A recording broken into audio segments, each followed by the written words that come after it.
Salam, salam sejahtera, salam sehat bagi saudara-saudara yang diberkati oleh Tuhan Yesus. Sebelum kita mendengarkan firman Tuhan, marilah kita berdoa. Kami bersyukur kepadamu ya Tuhan di pagi ini yang telah membangunkan kami dalam keadaan sehat, sehingga kami beribadah dan mendengarkan firman-Mu. Berfirmanlah Tuhan, kami sudah siap untuk mendengarkannya. Amin. Yang menjadi firman Tuhan menyapa kehidupan kita pada pagi ini, Selasa 18 Mei 2021, dari ayat harian HKBP, Efesus 5 ayat 17. Sebab itu, janganlah kamu bodoh, tetapi usahakanlah supaya kamu mengerti kehendak Tuhan. Kalau dalam bahasa Batak dikatakan di baheni, unang magabe mau tohamu, alay atusi hamu ma, manang dia lomoni rohani Tuhani. Demikianlah kebenaran firman Tuhan. Bapak, Ibu, saudara-saudara yang dikasihi oleh Tuhan Yesus Kristus, jika kita membaca surat Efesus pasal yang kelima ini yang berisikan berupa nasihat kepada orang-orang Kristen yang berlatar belakang kafir. Kehidupan mereka adalah hidup dalam kegelapan. Dulu mereka adalah menyembah berhala. Dulu mereka hidup menurut hawa nafsu. Dulu mereka tidak mengenal Allah, tidak menuruti janji dan pengharapan. Tetapi sekarang selaku manusia baru yang telah menerima keselamatan atau penebusan dan yang telah diperdamaikan dan dipersatukan dengan Allah di dalam Tuhan Yesus Kristus, apalagi mereka sudah memiliki gelar menjadi anak-anak Tuhan atau anak-anak terang, tentunya kehidupan mereka harus mencerminkan kehendak Allah, lebih berkualitas dari kehidupan sewaktu mereka belum dipanggil menjadi anak-anak Tuhan.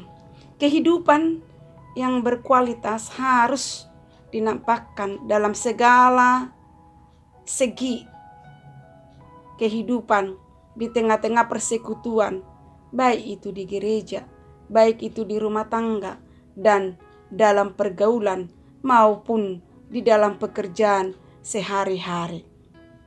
Kehidupan yang berkualitas yang berdasarkan kasih karunia Kristus mencerminkan dalam kehidupan sehari-hari. Itulah yang seharusnya dilakukan orang Kristen, anak-anak Tuhan. Bapak, Ibu, saudara-saudara yang dikasihi oleh Tuhan Yesus Kristus. Jadi kalau dikatakan dalam nas atau firman Tuhan pagi ini yang mengatakan, sebab itu janganlah kamu bodoh. Kebodohan maksudnya bukan sekedar tidak berpendidikan atau kurang berpengetahuan. Di hadapan Tuhan, orang yang paling berhikmat sekalipun akan menjadi bodoh jika tidak mengetahui kehendak Tuhan. Lalu dilanjutkan dengan perkataan, dikatakan di sini, usahakanlah kamu mengerti kehendak Tuhan. Mengusahakan adalah merupakan perintah yang sangat penting yang harus kita lakukan dalam kehidupan kita. Tetapi sayangnya justru ini yang sering diabaikan oleh anak-anak Tuhan. Mungkinkah ini karena meski mengaku menjadi orang Kristen dan kita katakan pengikut Tuhan, padahal dalam prakteknya kita lebih suka mengikuti nafsu kita, mengikuti pikiran kita dan kehendak kita sendiri. Jika memang demikian, tentu kita bukan pengikut Tuhan yang sebenarnya.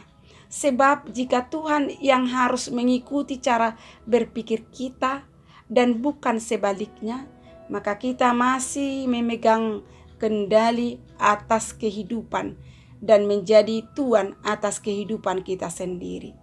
Kebodohan dan kejatuhan terbesar manusia tetap sama kalau kita perhatikan dari dulu sampai sekarang. Adam dan Hawa, keinginan mereka tidak berubah sejak di Taman Eden, yaitu ingin menjadi seperti Allah dan hidup berbahagia tanpa terikat pada Tuhan dan peraturan-peraturan Tuhan.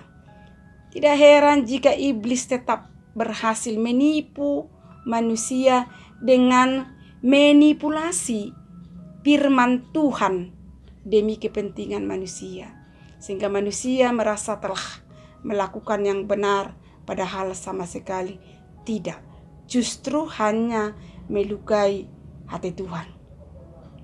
Kehidupan Harun juga tidak mencari kehendak Tuhan, tetapi takut kepada manusia. Maka ia membuat patung lembu emas yang mengakibatkan puluhan ribu orang Israel dibinasakan. Begitu juga Daud tidak mencari jalan yang benar setelah berzina dengan Batseba. Daud mengorbankan Uria yang tidak bersalah dan melakukan kejahatan dan kekejian yang merupakan kebodohannya sebagai raja yang besar. Mungkin juga kita sekarang ini, ibu bapak, ingin kita melakukan yang terbaik, tetapi begitu banyak berbagai kebodohan ada dalam diri kita yang selalu kita tutup-tutupi, dan padahal sudah bertentangan dengan kehendak Tuhan. Bapak, ibu, saudara-saudara, ingatlah saat kita gagal mengenal kehendak Tuhan dalam bidang apapun di dalam kehidupan kita, maka saat itulah posisi kita rentan terhadap kesesatan dan penyimpangan. Jika kita bersikeras tidak mau mencari Tuhan dan tidak bersedia mengoreksi hidup kita sesuai dengan yang diinginkan Tuhan, kita akan jatuh dalam kebodohan atau lebih buruk lagi. Dan apa yang ditaburkan dalam kebodohan akan dituai dalam kerugian, kecelakaan, dan malapetaka. Namun meskipun demikian, selagi Tuhan masih memberikan waktu, masih memberikan napas kehidupan, selalu ada kesempatan untuk memeriksa diri dan memperbaiki hidup kita. Itulah kasih karunia untuk belajar serta bertumbuh dalam kasih karunia dan pengenalan akan Tuhan.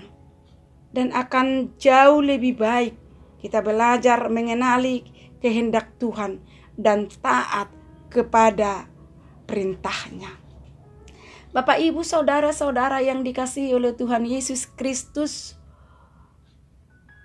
akhirnya kita tidak tinggal dalam kebodohan, tetapi diperbaharui atau dipenuhi dengan hikmat dari Tuhan. Saat kita tidak lagi hidup dalam kebodohan, kita akan memperoleh keberhasilan dan hidup kita menjadi saluran berkat bagi orang lain. Kiranya Tuhan dan kiranya firman Tuhan ini untuk senantiasa